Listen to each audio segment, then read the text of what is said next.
action. This is Kevin Harlan, joined as always by Clark Kellogg and Steve Kerr. A quick check down to starting five for both teams. And guys, what are we going to be looking for in this one from Iman Shumpert? Well, Shumpert's one of the best athletes in the league. That's saying something. These are the best athletes in the world out here, Kevin. But at 6'5" and 220, he's got the strength and quickness to really be an elite defender. Yeah, strength and quickness. The players in the Eastern Conference still in the playoff picture, but they could use some wins. This is one of those games you have circled on the calendar as soon as the schedule is released. It's one of the best rivalries the NBA has to offer. And Clark, I know you and I just get excited when we get these matchups ourselves.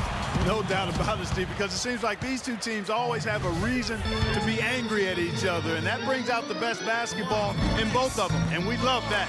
The Knicks shooting their first free throw. First trip to the line in this one. And as a team, they're shooting about 75% on the year. J.R. Smith's checked in for Raymond Felton. Tell you what, guys, if you had questions about Amari's willingness to play a role on the team, he should have put them all to rest with how he came off the bench for the Knicks. Couldn't have been easy for him, but he handled it well. Here is Livingston. Here's for three. They get it again. And so he earns a trip to the line. Officials on contact, and he'll shoot two. The offense just getting right to the rim, but at least they saved the layup with the foul. That's old school basketball rules. I mean, at the end of the day, no easy layup. Earn it from the line. First one falls for him. Well, with Amari's dealing with those troubles, I might forget he was really the one who first made the Knicks a destination. Yeah, signing there in free agency in 2010. He had a huge season, averaged 25 points a game, and I think really energized that New York fan base. He was kind of the franchise player before Carmelo arrived. Defense left him just a little window to get through, and he just ducked in for the layup. Terrific job. Here is Livingston, guarded by Shumpert. Williams kicks to Livingston. There's the three. It's rebounded by New York. They couldn't put the pieces together, losing the last matchup with the Lakers. Yeah, I thought their defense in that game was about as shaky as it could be. At home, that kind of defense isn't going to cut it. Never mind if you're on the road.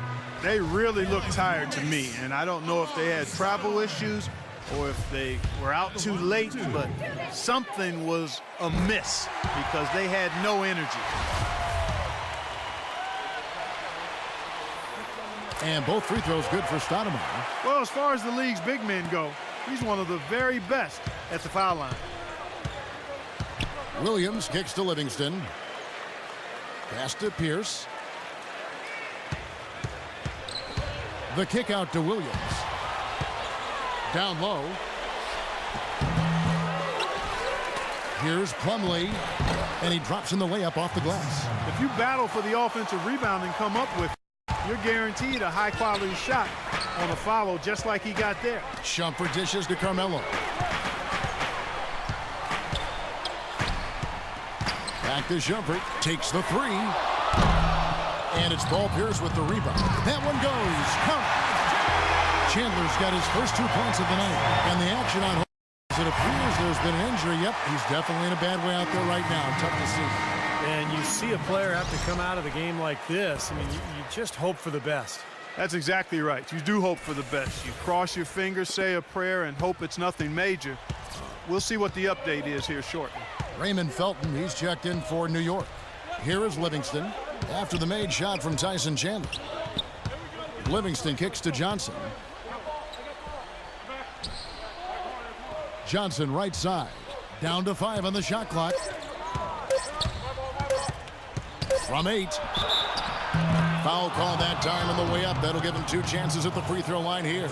And in just a second, we'll get back to the action. But first, let's hear what Damon's got for us in the studio. Damon? Thanks, Kevin. Now let's check in on some scores in the East. In Indiana, it's the Pacers winning over the Heat. Paul George led them in scoring.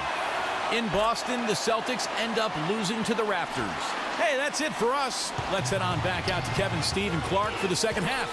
Guys? Okay, Damon, thanks a lot. And we'll be listening into Damon for the Sprint halftime report coming up in just a moment.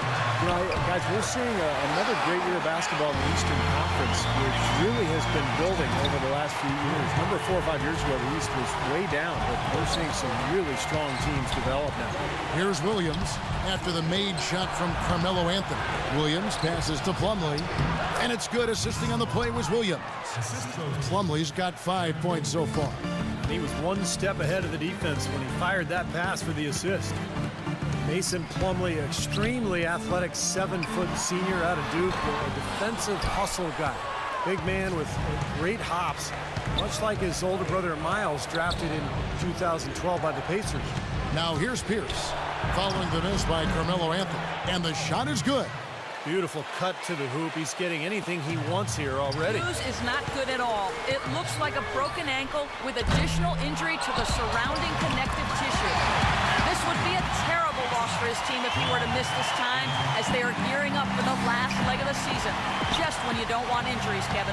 Thanks, Doris. Guys, the only thing you can wish for is that the prognosis isn't quite as bad as they're making it out to be. Yeah, exactly, Kevin. I don't know, though. I mean, one way or another, it seems to me as though it's going to be a long time before we see him back in uniform. Yeah, such a shame, guys. You always hate to of any player getting injured, and this one, this does not sound good. Back to Plumlee, a banger at Duke. He seems to think he can spread the floor some in the NBA. Well, you know, sometimes a guy's role is defined more in college. You can be the product of a system, and in the NBA, it's all about what can you do from a skill standpoint. I think he's got a chance to be a consistent offensive player in the league. And out of bounds as Brooklyn gains possession. Let's see the stat sheet here on Joe Johnson. Showing up amongst the best. They love what they've seen from him the last couple of weeks. He's averaging 16 points, 4 rebounds, and 2 assists. And he really brings that offensive firepower to this team. Finding ways to score is his specialty. Yeah, that's his identity, Steve, among other contributions, obviously. But the ability to make plays that put up points, that's a major weapon in his arsenal. A platoon swap here for Brooklyn. And let's get this update now from Doris Burke, who's across the way on the sideline. Yes, guys, over that break, I was able to catch the message Mike Woodson was giving to his team. Anthony was the focus of the discussion, and he wants their offense to run through him. Coach said he's the player who should be getting the bulk of their touches early on in this game, and that's certainly nothing unusual for someone with his talent. He focused next on what he feels will be their most reliable offensive approach, which is the use of ball screens and the pick and roll. That's a play we should be seeing a lot of. Guys, we'll just have to watch how it plays out here in the first half. Kevin, back to you. Thanks again, Doris. Now Felton. After the missed 3 from Anderson. Felton dishes to Stoudemire, and down it goes. Dunk through off a wonderful assist. That was a feed from Raymond Felton. They can go 2 for 1. Yeah, they need to play it smart. Make sure you get a good shot first, and then maybe a second possession. Already his second foul. He's in danger of getting into very serious foul trouble early in this game. Here's Teletovic, running by Stoudemire, and good on the basket. Book it. The Brooklyn Nets come into this one following a loss to the Bobcats in Charlotte. Felton off the pick from Chandler. Kicks it to Stoudemire. Inside. Kirilenko against Anthony. Stoudemire goes in. Nice D from Collins. That was a layup, and you've got to knock that down. You've got to convert when you get those opportunities. And it's blocked by Chandler. Outside Anthony. It's good. The assist that time from Smith. 9 points for Carmelo Anthony. And that concludes the first quarter of play. Knicks out front. They're up by 9. Let's take a quick break now, and then it's on to the second quarter after this.